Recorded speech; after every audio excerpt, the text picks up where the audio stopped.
This is the Average Guy Network, and you have found Home Gadget Geeks, show number 274, recorded on August 18th, 2016.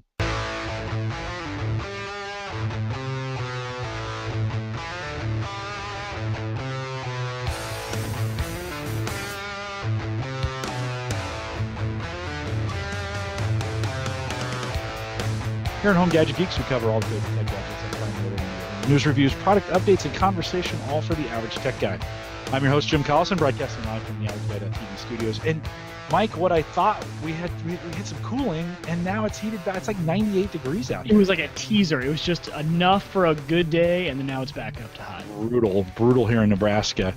And of course, we post the show with world-class show notes each week out at theaverageguy.tv. And of course, you can always find us through the mobile app as well. We want to thank LastPass. They've signed on for another year to be with us, and so we appreciate their sponsorship of the mobile app. If you want to really catch us on the road, that's the best way to catch us streaming through the app. Go to homegadgetgeeks.com, and you can download that. Many of you have. We've seen some good numbers with it. And like I said, it's the best way to catch the live show on the road. That part works really, really well. So head out to homegadgetgeeks.com and get that downloaded today. Home Gadget Geeks is part of the Geeks Network. Find the links to this show, many other great podcasts out at thegeeksnetwork.com. I'll remind you the Home Server Show meetup is coming up September 17th. It's not far away. Mike, how are we looking for the Home Server Show meetup? We're looking good. I need to get back from training and figure out my deployment schedule.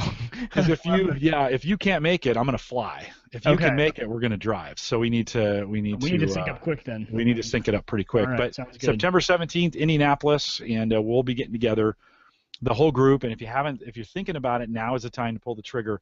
Head out to homeservershow.com, and there's a link for Meetup 2016. And $25 will get you in, or a Patreon pledge with Dave. Get you in, he'll feed you. It's going to be a great day at the Microsoft headquarters there in Indianapolis, and now is the time to get it done. By the way, we're still working on stickers for you guys, and many of you have signed up. But if you want to get a sticker from us, they look something like this. And Mike, I got to get mine over to you. Did I mail you one yet? No, I don't think I don't believe so. Okay, because you had a new address. Yeah. Yep. So, I don't think I've given that to you yet. Head over to homegadgetgeeks.com, look for the Patreon account. A wimpy little $3 pledge will get you the sticker. And then you can just do it 1 month and then stop. But that'll get you the sticker. We'll send that out to you, send you a couple cards. It's just kind of fun on your laptop or whatever.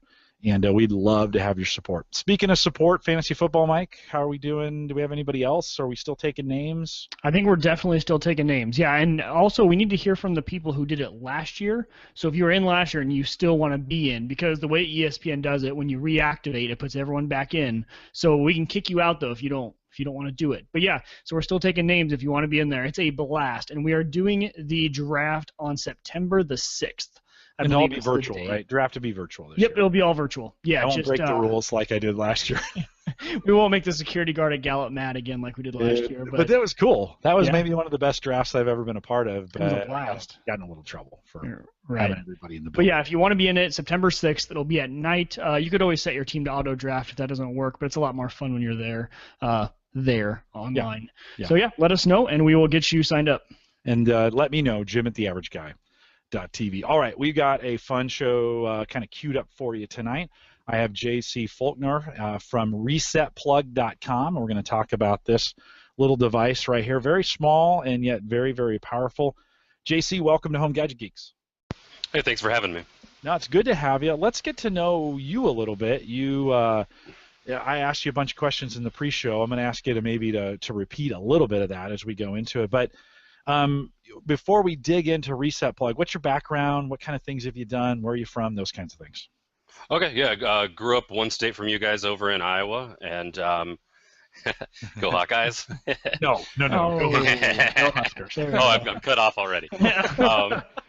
All right, we can end the podcast there. Let's go home, everyone.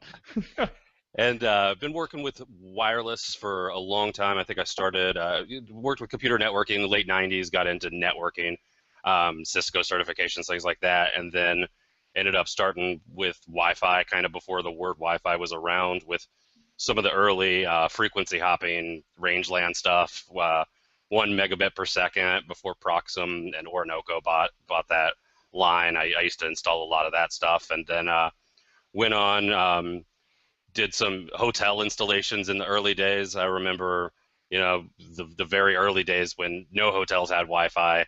And I said one day I was with a friend and I pointed at a Motel 6. I said, in 5 years that thing's going to have Wi-Fi. Everybody's going to have Wi-Fi.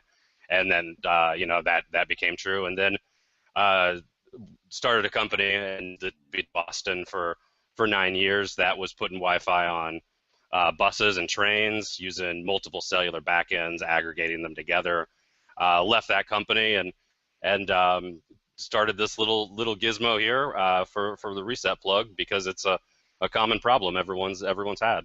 Yeah, let's go back a little bit because I'm intrigued by the aggregation, the 4G aggregation that goes on. I've been on trains in the Pacific Northwest. Usually I fly out to Portland, I take the train to Seattle. They have Wi-Fi on those trains, and I've always kind of wondered how that worked, and it really never works very well. I imagine it's a hard thing to get a moving target. When you think about it on a bus, when we think about the technology that goes into that, what's the most difficult part about getting like consistent Wi-Fi on a moving target?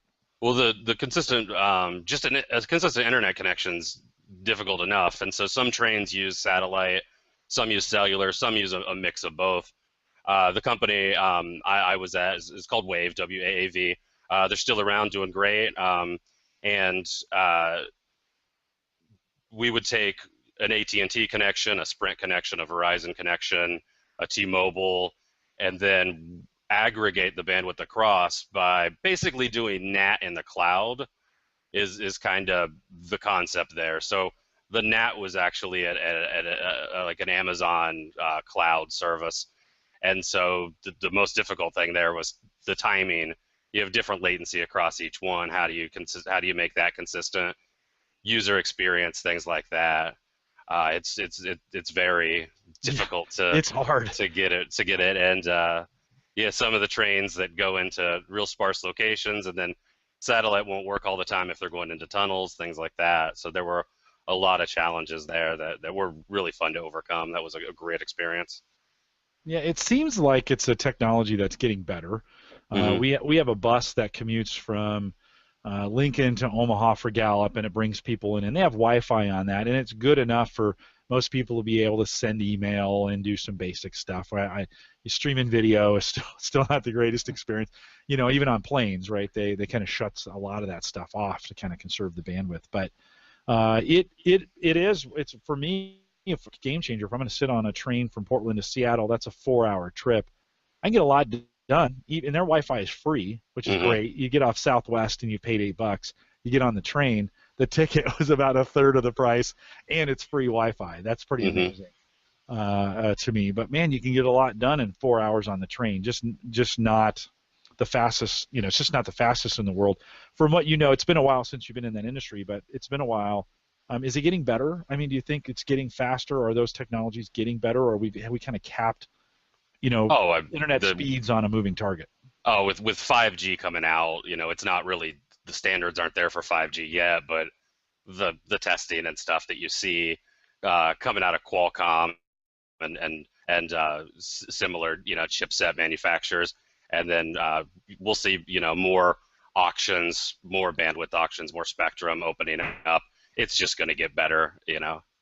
Yeah, well, it's cool. I mean, for me, even on a plane or on a train, and I think really maybe someday we'll see a day when a car has a consistent Wi-Fi connection, and there's some that already do. That already happens. Yeah, it's doing it, but I still don't think we're completely there yet. So, anyways, pretty interesting. You're in the San Diego area now.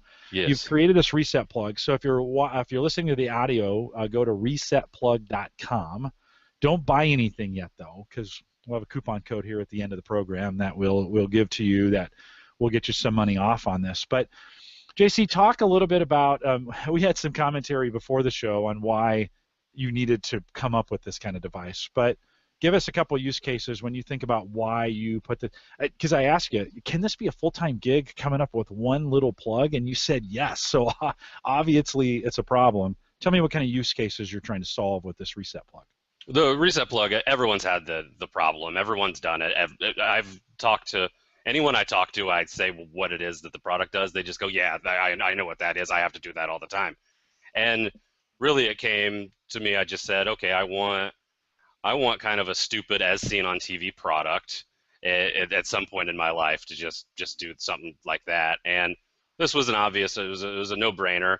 And with the amount of IoT things, cameras, thermostats, all these things you depend on at your home, having a $60, little insurance policy there is a no-brainer to keep your Nest thermostat and your drop cams online. Had several people that came up to my booth at CES. I was in the smart home section at CES, the Consumer Electronics Show, and people would come up and they would say, "You're right. If the Wi-Fi needs to be reset, none of these products, the 1,000 products that they were showing off at CES are going to work. They're all Wi-Fi dependent." So it's really, at the end of the day, it's a $60 insurance policy.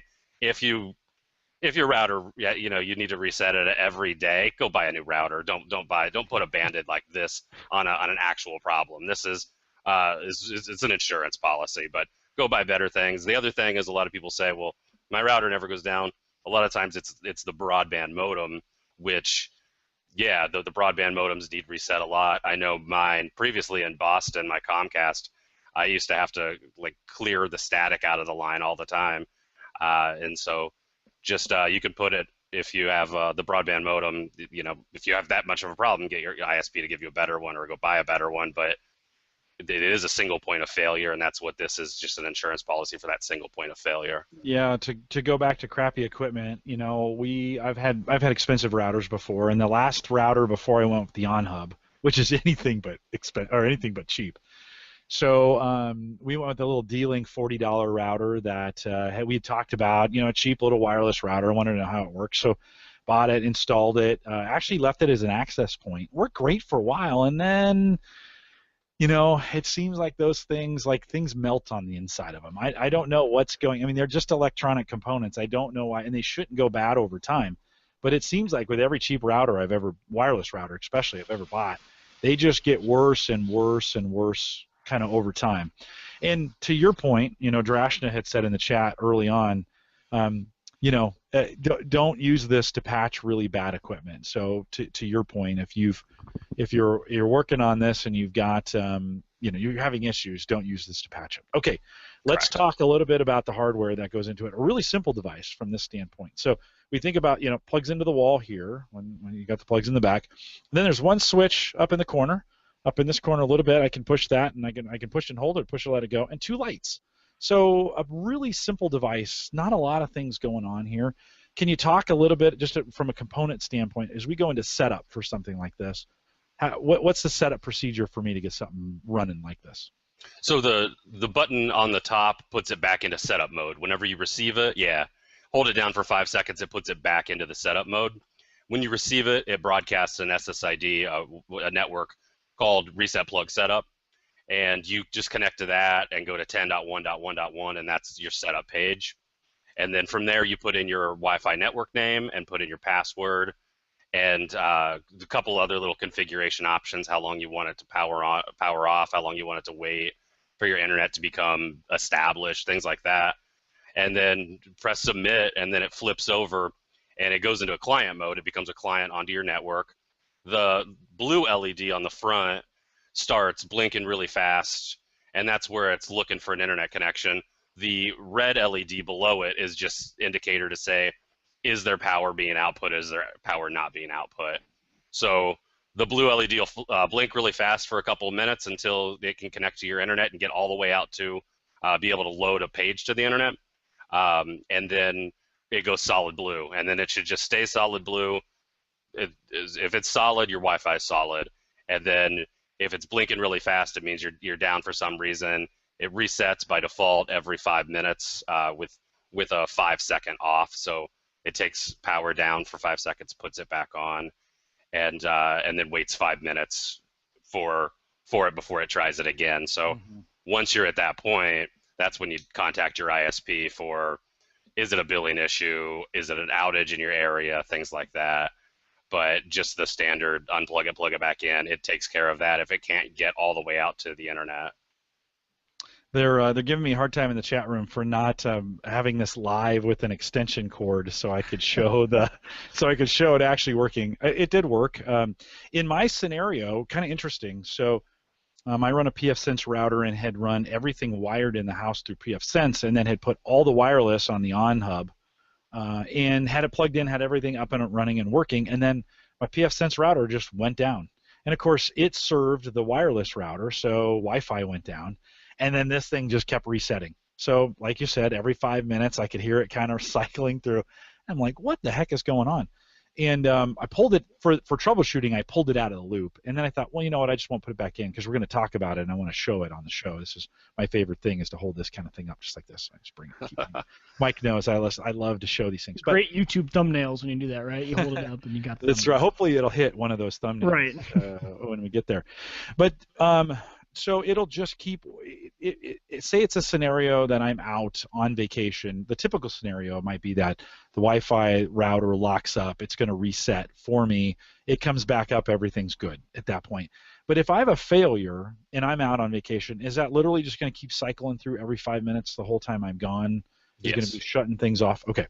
And then Mark said in the chat, this is kind of interesting. He said, Mark in chat said, you should make a multiple plug unit with a time delay between the plugs, because we're always told to reboot the cable modem and leave it for 2 or 3 minutes and then boot the router. Is that something that's ever come up? Have you thought of that? I've had a couple other people mention it at Consumer Electronics Show. A couple people said that, but it's.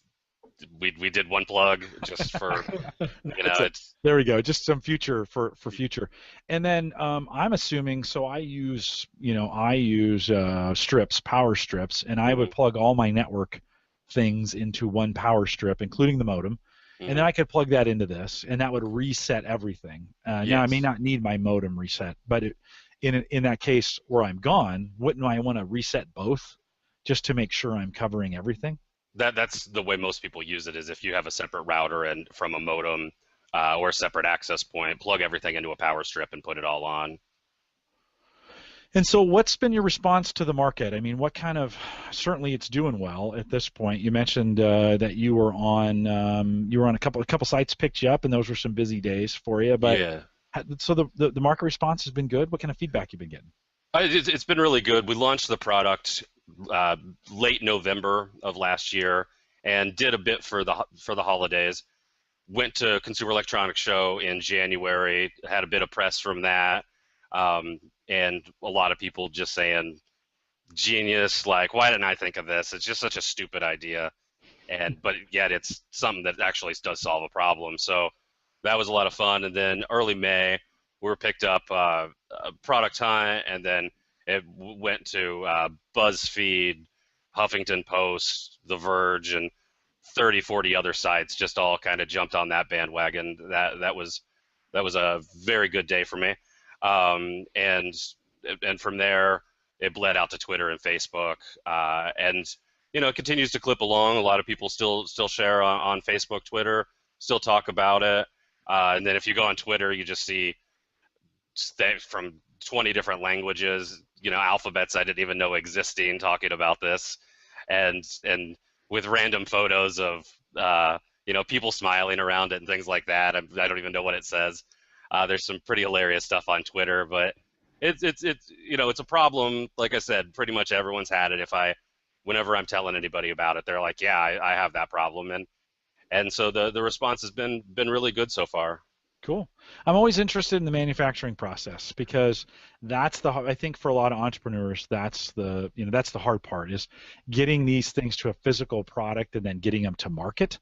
Because we always think as gadget buyers, we just go buy it. You go into Best Buy or you go into Fry's or whatever, right? And insert your big box or your electronics store in the country that you're in, insert the name there. But Mark, talk a little bit about how did you assemble this thing? Because it's just, it is a really nice, it's a nice, concise, it's good looking, it's well built. Tell us what you can about the manufacturing process, and how did that go? Did you have to go to China or Taiwan to get it built, or how did that work? No, I sourced from an existing smart plug manufacturer, someone who's already making the smart plugs. My previous company, I did a lot of buying from China. I kind of know the culture a little bit. I don't speak the language, yet. I'd probably do an attempt at that someday. You might But someday. but for now, English is a perfectly fine trade language. Just keep it really simple. I always find whenever I email somebody over there, to put things into bullet points: number 1, number 2, number 3, number 4, because it's just that much easier for them to get back to you at number 1, 2, 3, 4, the language barrier. But I do that with emails for almost everyone, just because it's a very consistent, precise way to accomplish things. So I chose them, and it's a little Linux build in there. If you were to actually take that apart, on the top there's a tiny little system on a chip made by a Theros Qualcomm, and that has a little 300 megahertz MIPS processor on it, 32 megs of RAM, and a whopping 1 megabyte hard drive, and then a little 2.4 Wi-Fi chip on it. That's awesome. And the whopping 1 meg hard drive, I think half of that was taken up by Twitter Bootstrap, just to make the setup page look nice. It's got to throw a web page up, right? I mean, to do that. Today it's web only. Are there some plans to connect it to an app, or does that exist already? No, right now the setup is just with a web only, and then we are working on an app to come out in November that is a web app that'll let you log in and give you more information about why it was reset. Was it not able to associate with the access point? Was it not getting a DHCP lease? Was the IP address of the ISP down, ISP gateway down? It gives you 20 different reason codes of that. That'll also have some alerts built into it. So in the case of your question a moment ago about being on vacation, you would get an email alert that would say, hey, your Wi-Fi's down, here's the reason, and we're looking at possibly integrating that to send to the ISPs directly so that you don't have to contact your ISP. It says, here's what the problem is, and kind of does troubleshooting from two sides, from the plug side as well as from the cloud side for the app. So that'll be something, maybe we could discuss more of that in November when we release that. That's kind of the next generation. When you have it right now, when you set it up, there's a place in there for up to 4 email addresses. If you put an email address in there, that's how you associate it with the app. So if you put your email address in, you'll be notified before we publicly release the app. Cool. I'll have to follow that for sure. Any thought to, when we think about, since you've got an app coming on the website today, I don't really have any control over the device with the exception of it's going to reset, right, itself. It's a one-trick pony right now. Yeah, that's what it does. Any thoughts to giving me some control to switch it on and switch it off, as to make it kind of a dual purpose device in any way, giving me some control? I would imagine that could be really, really handy on a mobile device. Yeah, in the web app there will be a send a reset code to it to let you automatically reboot it from wherever and bring it back up. That'll be there, and then shortly thereafter we'll actually do an iOS and an Android build for an actual app that would be more than just the web app, but tie into the API. I would think that'd be handy. There might be other devices in your home that, because they're crappy, they might need a reboot as well. And that app might be really, really handy to go down if you just know you got a TV or whatever, Chrome device, Chromecast or whatever. I got to reboot this thing, to make it work.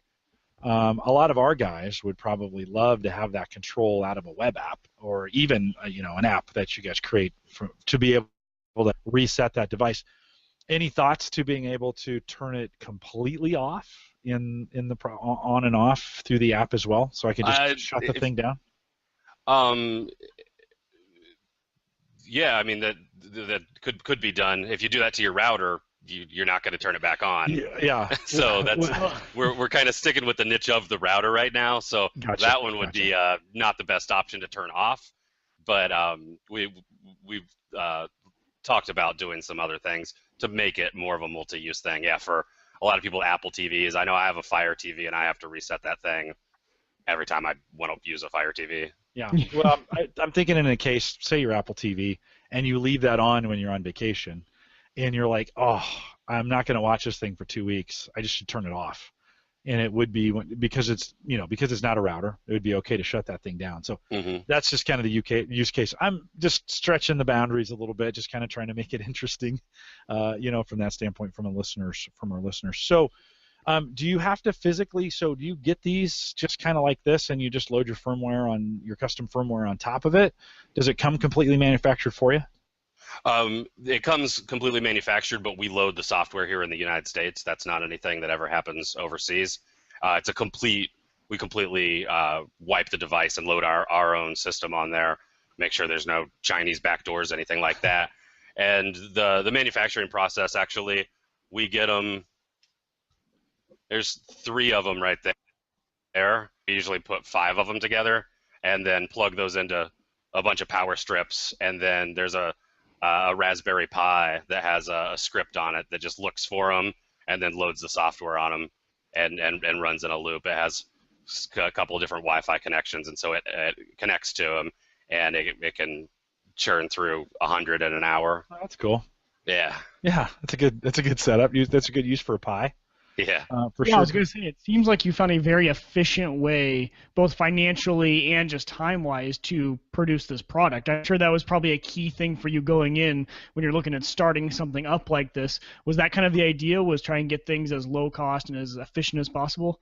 Yeah, definitely. That definitely was, and as just as simple to, set it and forget it, to steal from my good friend Ron Popeil, my hero, but just being able to flash 100 of these and not have to manually do a ton there. So just plug a bunch of them in, let them run for an hour, come back, and then run them through a second part of the Raspberry Pi, does some testing against them to make sure that they're all functional, run some things, and then package them back up and send them off.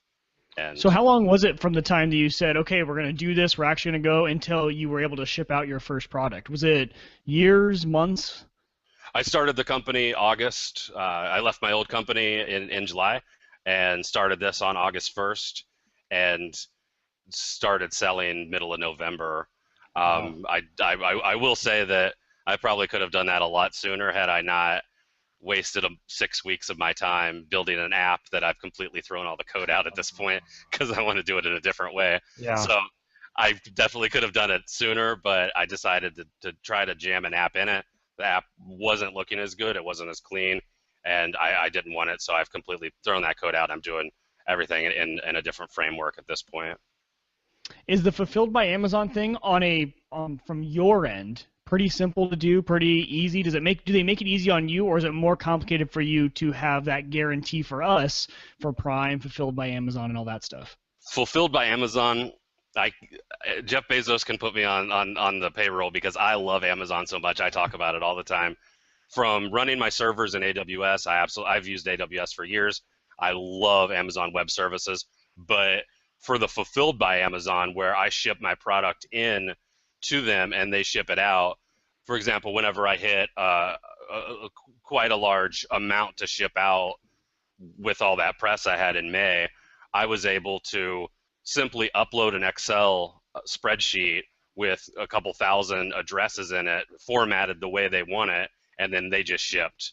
So wow. they do actually the packaging, wrapping it up, labeling it, insuring it, giving it to UPS, getting it delivered, doing the tracking numbers, the emails out to all the customers. They do all of that cheaper than it would be if I did all of that on my own and drove it to the post office, because you're shipping on their UPS rates. So the Fulfilled by Amazon is, if you buy it on Prime, you get that, but then if you buy it on my store, I still use them to do all my shipping, and that helps any entrepreneurs looking to do that. It's called multi-channel fulfillment, and what that does is just allows you to submit and they ship out for you.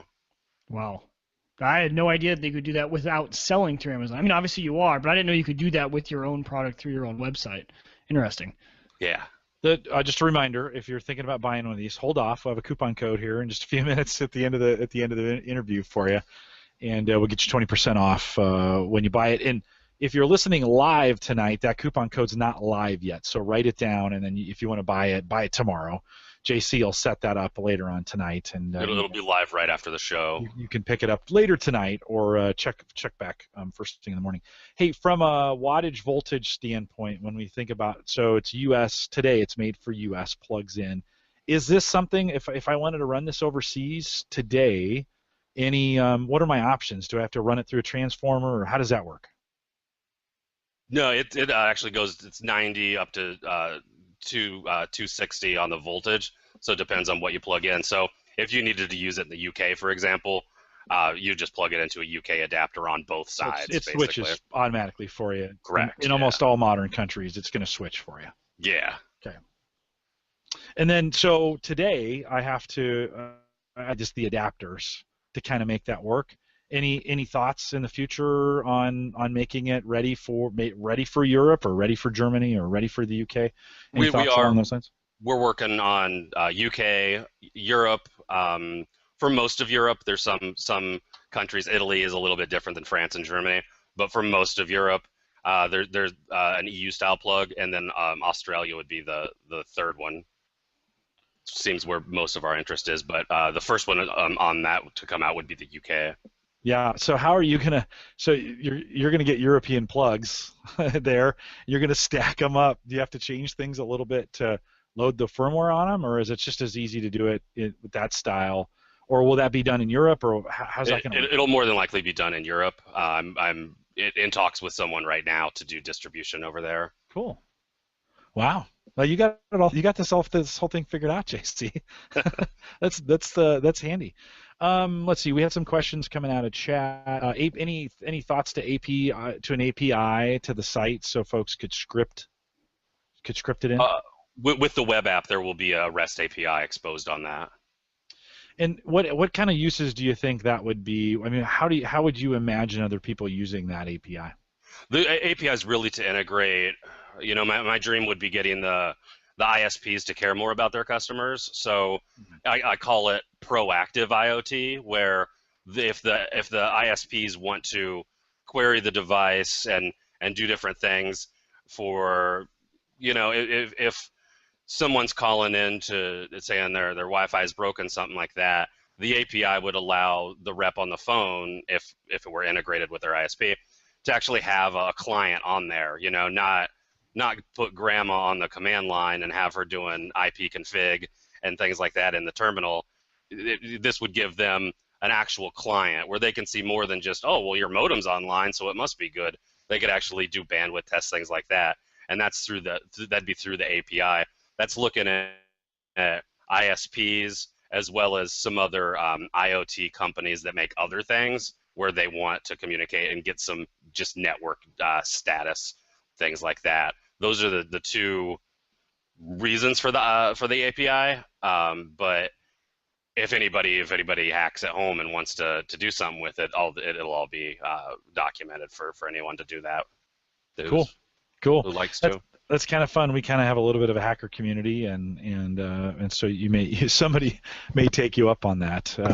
The box that it comes in, real handy. I thought really nice, well put together, really simple. Just put that in there. I left one of the stickers on the side, so it goes there. Did you have somebody design this for you, or could you just buy this? Like, hey, here it is. You could buy jewel cases. It's amazing what you can buy from overseas. Alibaba is a crazy place if you look long enough. No, that's very cool. Let's think about the future. Anything? I know you've got some things in the future you don't want to talk about just yet, but anything you want to highlight for us? We'll have to. You've already hinted maybe about a November, and so maybe we'll have you back on later as we get. And this would actually be a good Christmas episode when you're ready to talk. Just let me know. But sure. What kind of things? How can we entice users here? Maybe some stuff coming up. I think the app is in the API, or that's pretty much what's in the hopper right now, and then the overseas things like that. Not a lot more beyond that. Beyond that's just getting more logistics, more information, things like that.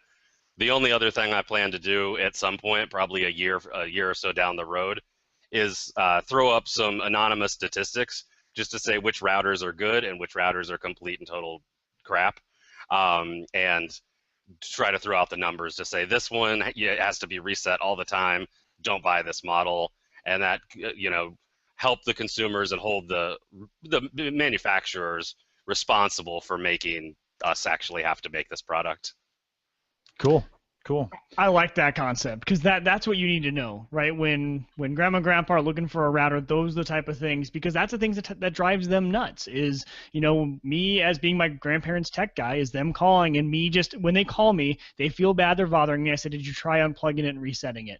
And they say no, and they do it and it works, and then they feel bad. This is so those sort of analytics, this product, all is just perfect for that scenario. For those type of analytics, it's a great device to gather it on. Yeah, and that's why we're bringing it up. And then the other thing with the web app is if you install one of these for your grandmother, you can put your email address in, and then that'll show it up under your account. Okay. So then you would be able to run a bandwidth test, and basically, so whenever your grandma calls you or whatever, you could say, oh, let me run a couple tests and see what's going on, as well as it would have already done the reboot if that's what it needed. So it gives you a little more control. So you'd actually, not that your grandma doesn't want you to come over and see her, but you don't actually have to go there every single time that their internet has a problem. Exactly. Yeah, it's got one of those handy little remote device concepts where it's a nice, when you need that, when you have that situation when you need it, really handy to put in and be able to have it do its thing. So pretty cool. So we'll tell you guys, AVG, I've screwed this up about 8 times in the chat room. AVG, like average, that was the whole idea. AVG, just put that in, AVG 20 for 20% off from the store. Don't go to Amazon and buy it. You can't use that coupon code there. You'll need to do it from JC's store. That's at ResetPlug.com. Look in the upper right-hand corner. It'll say store. Choose that. Fulfill it. In the coupon code area, put AVG 20, and that'll get you 20% off on. And JC, let me know in a couple weeks how we do from that. I've never done. I don't do coupon codes a lot, and we just don't normally do that here. But I'll be interested to see what this kind of plug at $60, even less than that with the coupon code. But and free shipping too, right? 20% off and free shipping. Yeah. That's awesome. 20% you off. Can't not. But guys, listen. If we don't sell a couple thousand of these things, I'm not doing my job right. That's a super good price point, and everybody needs something like this sitting on their equipment, because the Wi-Fi does go down from time to time. So pretty cool. JC, anything that I missed, or Mike, any final thoughts as we kind of wrap this up? JC, anything that I missed? No, I think that covers everything. I think that I tried to give you the best overview as possible of this little guy and what it does. The one question I had was, okay, so a lot of times my Wi-Fi doesn't necessarily go all the way down, but man, it's just dog slow. And so would there be any way to set limits, like, hey, if we fall below, I know I should be at 100 megabits. If I fall below 10, 15, just run the reset? That's a common question I get asked, and the problem I have with doing that is that I just feel like it's going to give the customer experience a worse experience, in that, let's say you're watching Netflix, your wife is watching Netflix, somebody else, and then you start a big download. Oh, let's download the latest Ubuntu ISO or something like that. So you start this massive TCP, and so what then I'd be looking for is an additional 2 megs. If you said this should never fall below 2 megs, I'm looking for an additional 2 megs above the Netflix streams, the TCP download, the HTTP download, whatnot. So that's where my problem is. And then it's like, oh, well, now whenever I watch Netflix, it just randomly reboots my computer. Oh, you were downloading something, and then you're downloading a large ISO file, like not a torrent, but just a straight file. It cuts off halfway through. You might have to start over the download. It would just be really annoying. So I don't know the best way to really figure out.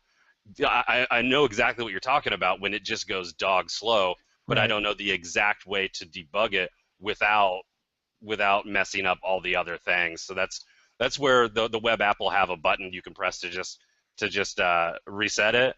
And I think that kind of about as good as I can get right now. Well, that makes total sense. That's why you're the boss, because you think of that stuff, and I'm just like, oh, yeah, that makes a lot of sense. Maybe a user-defined latency or ping or speed test that if it gets down there, it doesn't do anything, but it notifies it might notify the user saying, hey, we're noticing that your internet's really slow. Do you want to reboot it now and let that be kind of a user option? I don't know. Does that bridge the gap at all? That's a good idea. We are looking at some methods of doing some bandwidth testing, looking at TCP window sizes, things like that, where you don't have to flood the link in order to find out how good the link is. So possibly, but yeah, an alert that says this is really slow. Are you doing a bunch of stuff or are you not? In which case we can reset it. What could be one of those nice little extra features too for people who run something like pfSense or WWDRT, or I can never say that right. But those report how much bandwidth is being used. And you say, hey, I'm running slow. Check pfSense real quick. Get a report of how much it's being used. And okay, no, they're not using a lot of bandwidth, so it must actually be slow. Something, I'm sure there's some integration there. It's such a niche, Mike. That's such a niche. It's such a niche. Oh, I know. It'd be really nice, but I don't know how to get in with all the router manufacturers to get each one of their APIs. I'm challenging the nerdy listeners we have here to, when they get it, make it, do something, hack it. Oh yeah, have some fun with it, right? Maybe a good option. Mark, it's tough because our audience is, we say it's the average guy network, but the audience is anything but the average guy. Yeah, I bet. And they'll ask for some great stuff. By the way, that was Mark Robson, who's going to be on next week. That was his idea about pinging the admin if the network slows and asks, hey, it could be a little bit of proactive. Hey, we're noticing things are slow. Would now be a good time to reboot and maybe give you that option and maybe even tell you, hey, this is the 5th time I've sent you this notice. Maybe it's time to buy another wire. I've reset you 1,000 times in the last week. It's about time to get a new router. And then maybe here's a affiliate idea. Then maybe you in the app you could go to the Amazon store with your Amazon affiliate link and sell them a wireless router, right? And you can partner with OnHub or something, and it'll just automatically order it for you. Also, they get a shiny new router at their door.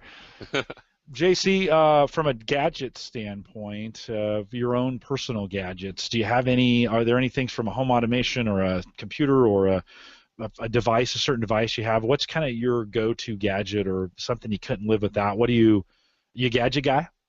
I have a couple like Fire TV, a couple different streaming boxes. I've been doing that for years. I know I was listening to one of your older podcasts talking about sous vide cooking. And I do a lot of sous vide cooking. I have an Innova immersion cooker.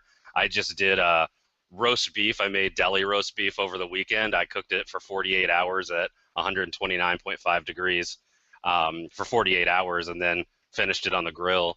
Comes out really great. So that was a cool podcast to listen to the other day, where you were talking about the sous vide. So that's kind of my go-to thing right there. I get into a lot of crazy cooking things.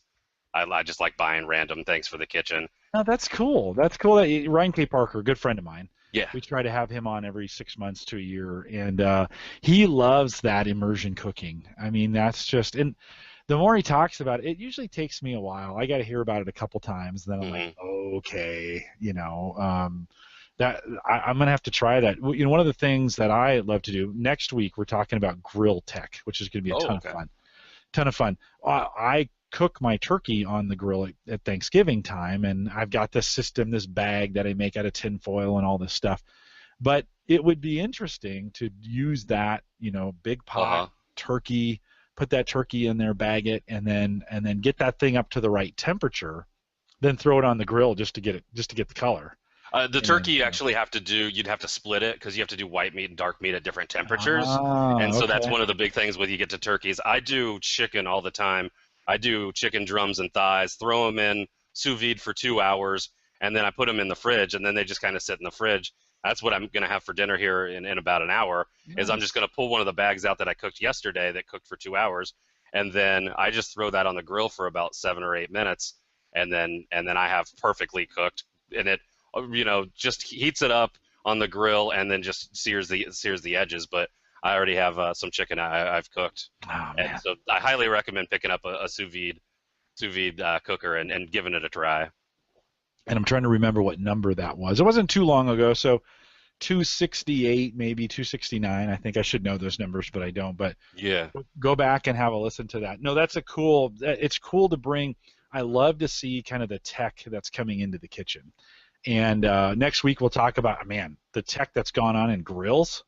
Mm-hmm. Holy crap! Like, we're gonna cover. I'm gonna have to eat. Like, next week, make sure you eat before you come to the podcast, because it's gonna be. I'm pretty sure that's next week. Mark and Mike are both out in the chat room. Guys, I have you guys next week, right? It'll take a few seconds for that to catch up to them, but so pretty cool. From a phone standpoint, iPhone or Android user? I'm Android. I'm Linux to the end, so I do Android, and Fire TV. Whenever I pick that up, I have the Generation 1 Fire TV, and when I bought it at Best Buy, the lady asked, do you want the additional warranty? I said, I'm going to avoid the warranty by the end of today. I was like, I don't need to pay anything additional. I know I'm going to take it home and root this thing and do whatever with it. So yeah. I'm Linux at the core. I like the Android ecosystem as well, but Ubuntu and run mostly Linux servers, things like that. Ubuntu for my desktop. That's cool. That's cool, yeah. And then from a home automation standpoint, have you dipped your toes into Nest or Ecobee or any of those devices yet? I don't really. I'm in San Diego, and I also I'm about half a mile from the beach. So it's real cool where I am. It's actually pretty warm today. I had to break down and I did buy an air conditioner, but don't really need to worry about that when it's 74 degrees almost every day. You're in San Diego, man. It's so beautiful there. My son is down at Camp Pendleton, and we were down there, and I was just in LA 3-4 weeks ago, and God, it's just so beautiful. I can see why everybody wants to live there. Then you drive on the interstate, and you're like, oh, yeah,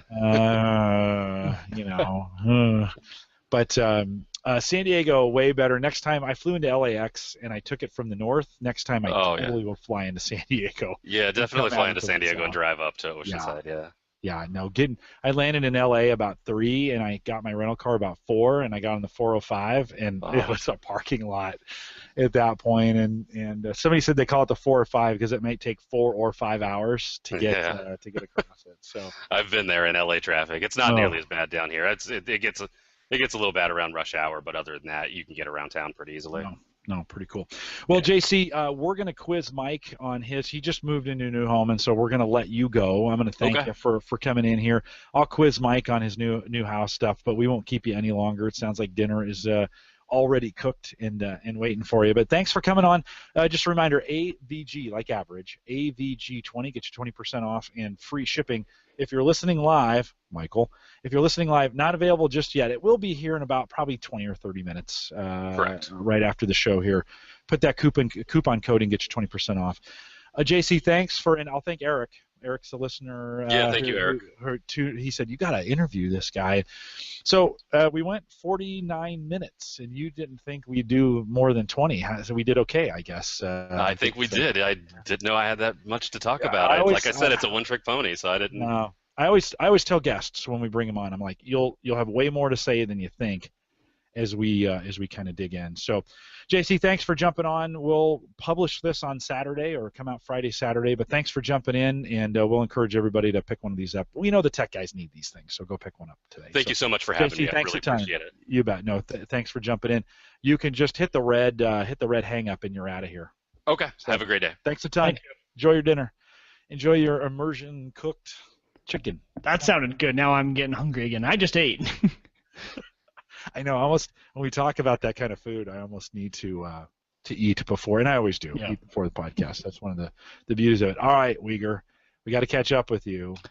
You're in the new place. Started the new job today. We're in a whole today. That was today. Today was the very first one. So very first day. And okay, so the house is going great. Yeah. Ran into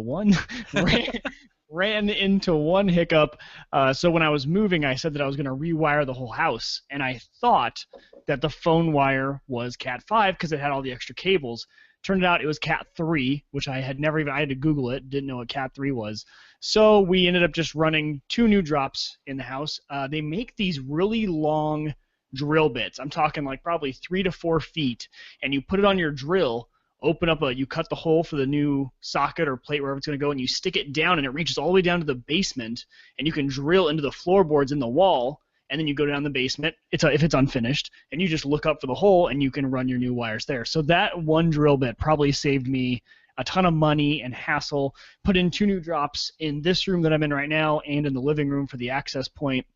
And so overall, those are like my 2 biggest projects. And I had never run Ethernet cabling. I know it's like a nerd thing. You have to be able to do it at some point. So I did. And luckily I did. If you ever run Ethernet, just do the 568B standard, because Cox came in and he was running some stuff too. And he's like, oh, I didn't think about it. When you ran those yourself, did you use A or B? I said B. He goes, okay, good. That's standard.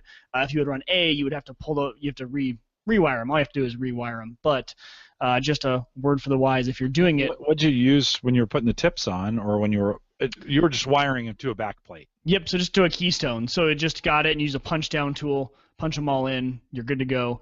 And then on the other end though, I did use, I have the crimper and I use the ends, and mono price was the best. You can get a bunch of them for super cheap. I tried 2 different kinds of keystones. They have the self punching ones. It's got like a cap to it, and you push the cap down and it's supposed to punch them all in. And that one sometimes doesn't punch them all as well as they need to be punched down. So I would just go with the standard keystones, not the self-clamping ones. It's not that much extra work, and you can run it. But me and my buddy had the project done. We used a little drywall saw, put the professional blue boxes in there, a faceplate on it, and we were done in probably an hour or 2 hours with the 2 plates. So not too bad. Definitely a 2-person job, though, because you need someone on top drilling, the person on the bottom to feed you back up the wire. Because the nice thing about that drill bit, once it goes through the floor, your buddy tapes the wire to it, you just pull it back up and it pulls the wire right through. So on a ranch-style home that we have with an unfinished basement, wiring could not be simpler.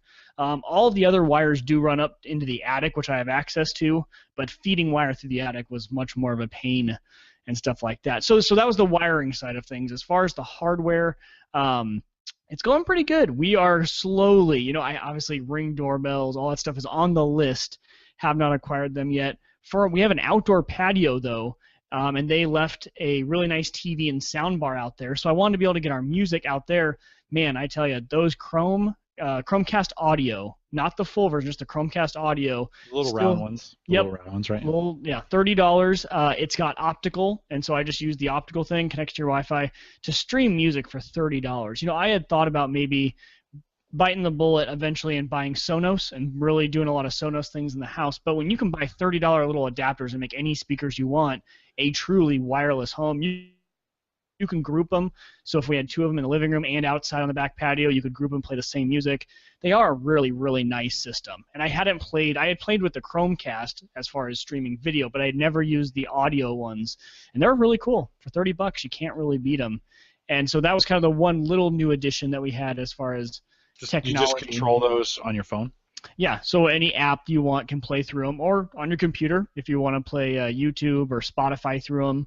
Spotify Music is what we use for everything, so it all connects in there, which is really nice. But yeah, I was happy with the wiring. Definitely something I'm glad I did before we moved in.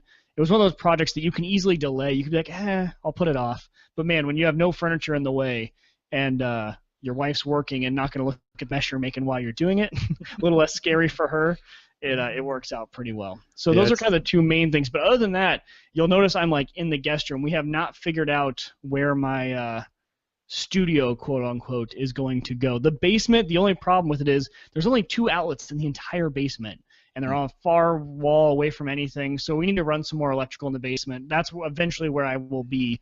Right now, we put up just a 1 desk with just my iMac in the guest room. So, but overall, man, being a homeowner, let me tell you, it's just a big change. You guys didn't warn me about this. Like, it's expensive. Well, it's expensive. You move in, okay, I need a mower and a weed whacker for sure. Those things alone, and then all the other stuff for the house. So it's just, but it's fun. I got outside and mowed, and I posted on Facebook, and some of you guys commented about how excited I was to mow for the first time, and it was kind of nice. Just something you get outside, a little mindless task you can get out and do. So I've been enjoying that. But as far as technology on the outside, I went with all gas. No electric, no self mowers, no nothing like that. Just straight gas on those. Hey, speaking of self-mowers, of robotic mowers, we're going to have a guest on. I'm actually going to record her off the live because we're going to be out in a couple weeks. I'm going to be in D.C. 2 weeks. Be out in D.C. No live show that night, so no live show in 2 weeks. And she's a blogger up in Canada. Her name is Erin, and she's going to jump in here. And she did a whole story on those robotic mowers. So we're going to record her kind of off live. We'll play that in on a Thursday. I'll probably put it on the live channel if you want to come out on a Thursday. If that's your pattern, you want to come out and chat with each other, I'll probably put it out there and show up at 8. You guys can still chat with each other and watch the video. We'll make that edit up, but that'll be the live podcast for the week. So Mike, we'll do a little special. I've been wanting, God, I really want. I just bought a push mower that actually has drive, right? The front wheels drive. Right. First time I've ever had that. Oh, Really? oh yes. Oh my God, it's great. Oh, yeah. Oh. I asked my dad, I texted him, I said, okay, is the self-drive worth the extra $100? And he said, every penny, just do it now. So I ended up getting it. I got a Husqvarna with the self-propelled, and yeah, you're right. It's so worth it. Where'd you buy a Husqvarna at? I found it at Lowe's. I found the exact one I wanted. Amazon lets you use your American Express points for purchases, so I just bought it on there. So I ended up buying it on Amazon. They delivered it right to the door. It worked out pretty well. But no, Lowe's was where I went and shopped it. Yeah. Yeah, Michael Ray says his is powered by his kids. Well, I'm the lawn Nazi at our house, and I've always had just a push mower, and I've always done that little lame, like, oh, it's got me to get exercise. You know, that's so stupid. And we have to justify it. I know. If you've been to the Collison house, we have this big hill that goes up to the lawn. You know, everything in Nebraska, because we have basements, everything, you know, the lawns are all sculpted down or whatever. And I was okay, actually. I was actually okay doing that for a while, but I was thinking, well, maybe I'll try a drive, you know, one with the front wheel drive. Oh, dude, I'm hooked. Never go back. Hey, Ken's asking in the chat room, so are we doing a hangout for the draft this year? We talked about that early in the show. Ken, you probably hadn't made it in yet. Yes, we are doing a draft on that day. If you're in, send us an email. Well, are we doing a hangout for it though? Oh, for sure. Asking. Are we? Okay. Oh yeah. Well, for sure. We'll get a hangout going. I can't.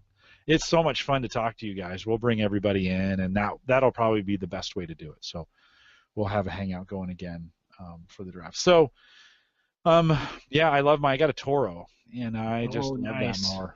Yeah, it's been good. And then I bought a new weed whacker too. So I went double duty just like you. I bought actually I think Home Depot was running a deal on they have a 40-volt battery powered, and it's got an adjustable speed on the top for the weed whacker, which is really cool. Oh, okay.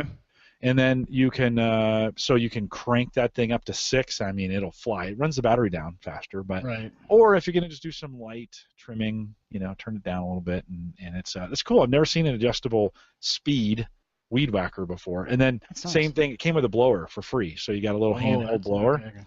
Put that same, so I'll go out and I'll weed whack the yard. I got a little battery charge left, so then I go out and snap that into the blower and just blow the garage out. It's pretty cool. See, man, that free blower is huge because for the weed whacker was $200 and the blower is another $200. You know, that's $400 on a weed whacker and a blower, not even the mower.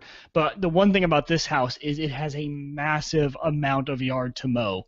Like just an insane amount of yard to mow. So I was like, I gotta go gas just because I'm not gonna make it around there with anything besides gas. Like I won't even make it around the fence line to weed whack or anything like that without the gas. But the other quick thing about tech real quick is that when I moved, I called Cox Cable to have them switch my services, and they kind of said, hey, since you're moving, we can consider you a new customer. We'll rebundle you for cheaper than what you're paying now. We can rebundle. I said, okay, cool. And they said, well, do you use your home phone? I said, nope. The phones still are in the box. I've never used them. You guys just gave me that so that I could get a bundle price. And they said, okay, well, how about our new Cox Home Life security system? Would you be interested in that? I said, is the same price? Like, yeah, just instead of the phones, we'll just give you the security system. I said, so something I'm not, are you sure? Like, I was really skeptical. I'm like, that sounds like way more than what I'm getting now for the phone. But they did, and they came out and installed it. And just kind of a brief overview, a very kind of cool system. If you are looking for a monitored security system,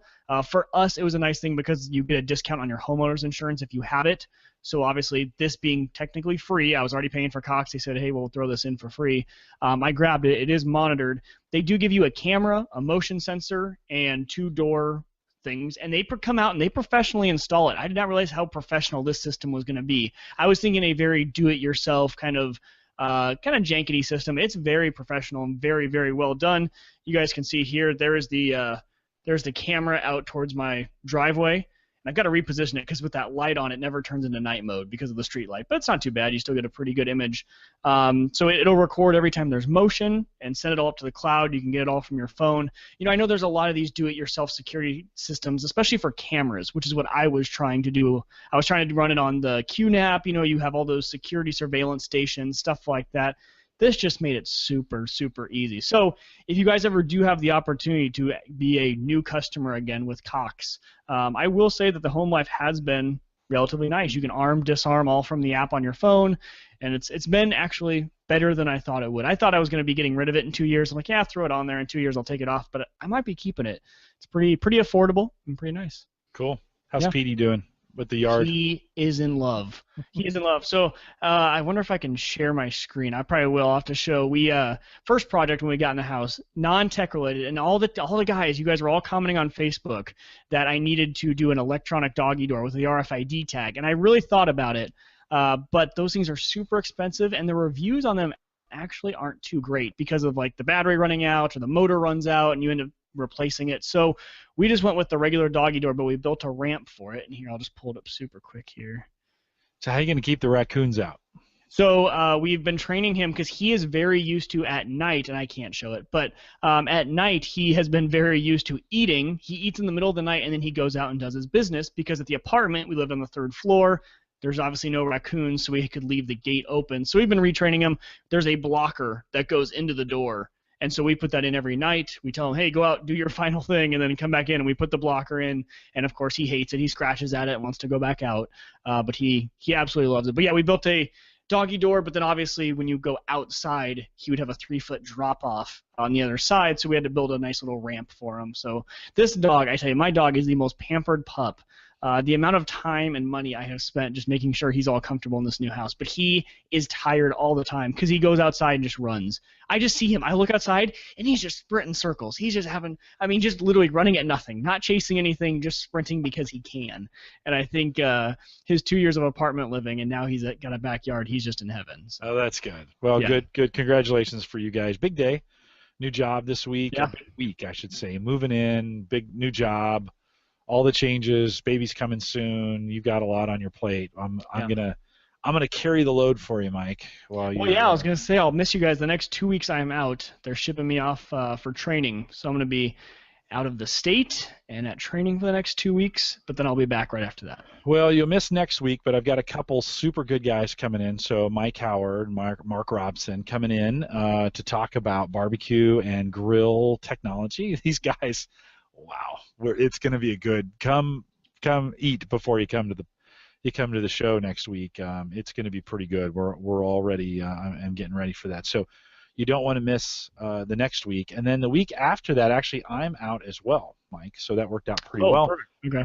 I'm in DC that week. We'll have Aaron on recorded, and I'll have that available on the live page if you guys want to get together.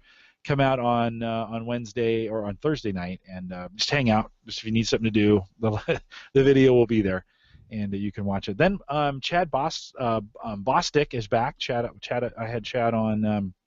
Here, hold on. Let me finish that up, and then I'll show you that picture. Chad had me on his Hello Tech Pros, and so he's going to come on and talk some gadgets. Then we're off for the meetup. So the Thursday before the meetup, I'm just canceling the show. I will have some shows from Heartland Developer Conference some interviews that I put together. So we'll have a couple we'll throw in there. Out 2 weeks at the meetup, and then Dallas. Actually, 3 weeks in a row. I've never taken 3 weeks in a row off, Mike. So I've got some. Okay.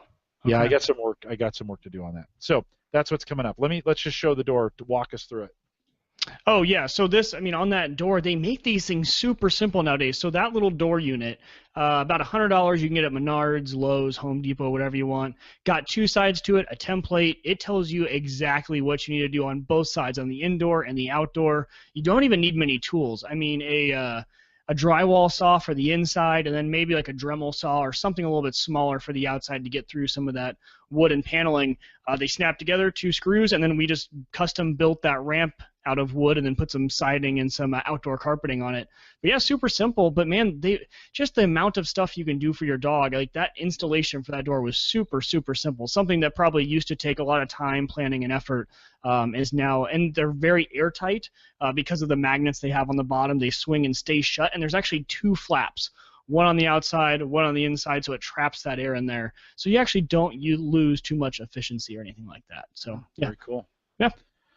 Very, very cool. Well, you're a lot handier than I anticipated, man. You did a nice job. My wife said the same thing. Why does everyone think I'm really bad? Like, everyone has made that comment. Like, you did that? I'm like, yeah. And I'm like, man, all right. Like, she came home and she saw the outlets for the Ethernet. And she goes, well, that looks really professional. I'm like, I don't know if she expected I was just going to, like, make a hole in the wall and just throw some wires through it. But apparently I give off the vibe of not very handy, which is okay. I accept well, that. you're a geek. And yeah, I am a geek. That's true. We're not always good at that kind of stuff. That's true. I like it, though. It's a lot of fun. And the whole family was helping out this weekend, so it was a blast having fun with everyone. Yeah, good. Well, we have a busy spring coming up. We have a busy fall coming up. I'm taking a couple down days here over the next couple weeks, and then man, we're off to the races, and I'll be traveling all around the country. We're excited for your tech. Eric, he cued me in to what's going on here with ResetPlug. If you've got a vendor or something that you're using, the bigger the vendor, the harder they are to get for me, by the way. But if you've got, this ResetPlug was perfect.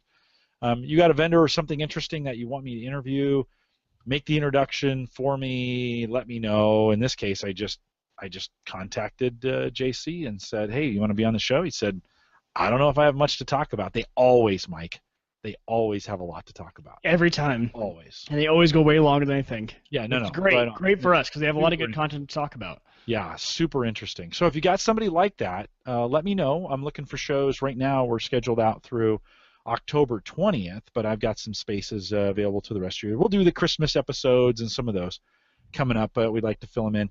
We mentioned LastPass before. They've signed on to sponsor us for the next year into the network. On that, awesome. Part of that will pay. Most of that goes to pay them the app that we have made for us. If you haven't downloaded the app, go to homegadgetgeeks.com and download the app. Amber will be back here on the 20th. We'll have some interesting things to ask her. A lot going on in that password security space, and so we'll have her in as well. So guest 993 just let me know that the coupon code now works. So go out. We'll just crash the server. I'm guessing that's JC. I bet that's him. Oh, maybe it is. Maybe. So if it is, awesome. Head out to resetplug.com. Go to the store. Purchase one and put in AVG, not like the antivirus, but like average, AVG20. I should have done tag. That would have been the smart thing to do, Mike. Tag 20, that would have been easy. But AVG20 will get you 20% off and free shipping. Get out there, get that done today. Resetplug.com. Well, thank JC again for jumping in. It's just awesome to have guests like that. Some of my favorite is just to do it with the, that I love that space, Mike. I could podcast the rest of my life on the small emerging business. I think it's because he's living the dream. Like all of us, like that is awesome. You had an idea, they saw it all the way through to now it's a sustainable business for him. And that's why I was extremely interested in that. Yeah. August to November. That's impressive. That is so fast. And so I love hearing those stories of people who just saw it through. Well, CES, he hit CES, and then he got posted in those in TechCrunch and some of those other articles. Had a great day.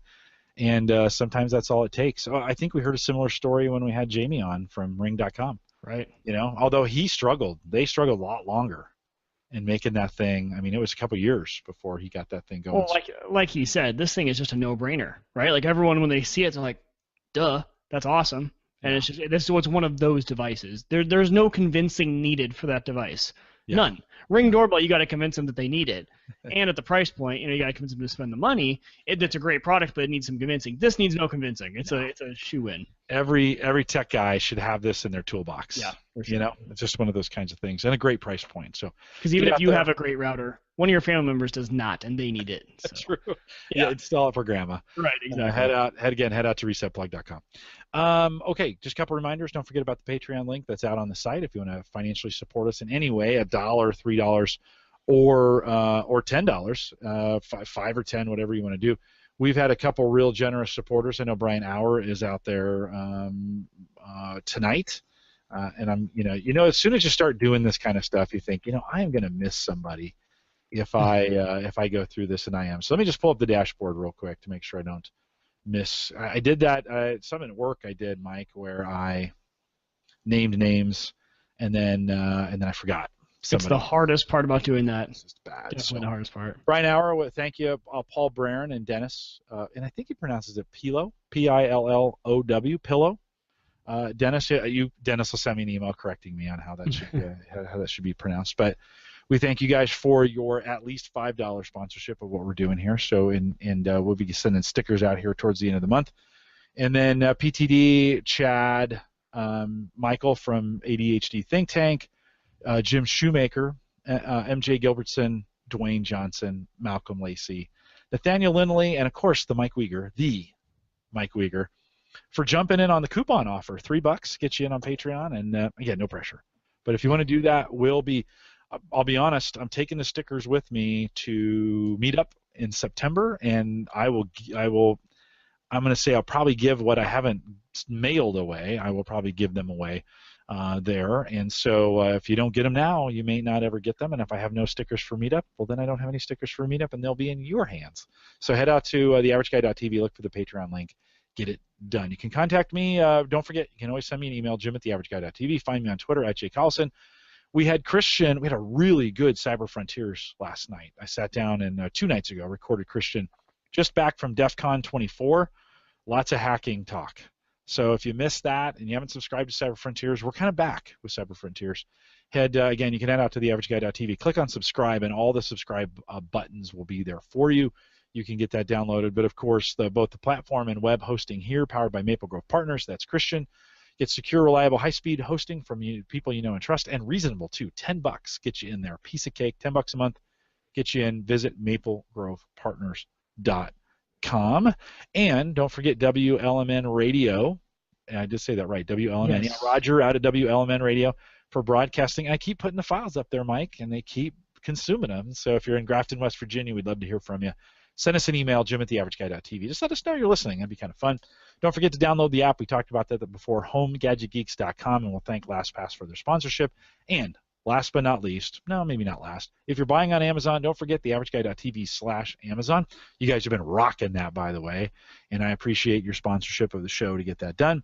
And don't forget the newsletter. I keep forgetting about it. Apparently, I didn't get it done until Sunday last week. I was driving home from church, and I'm like, oh, crap. I forgot. The subject line was perfect, though. I love that.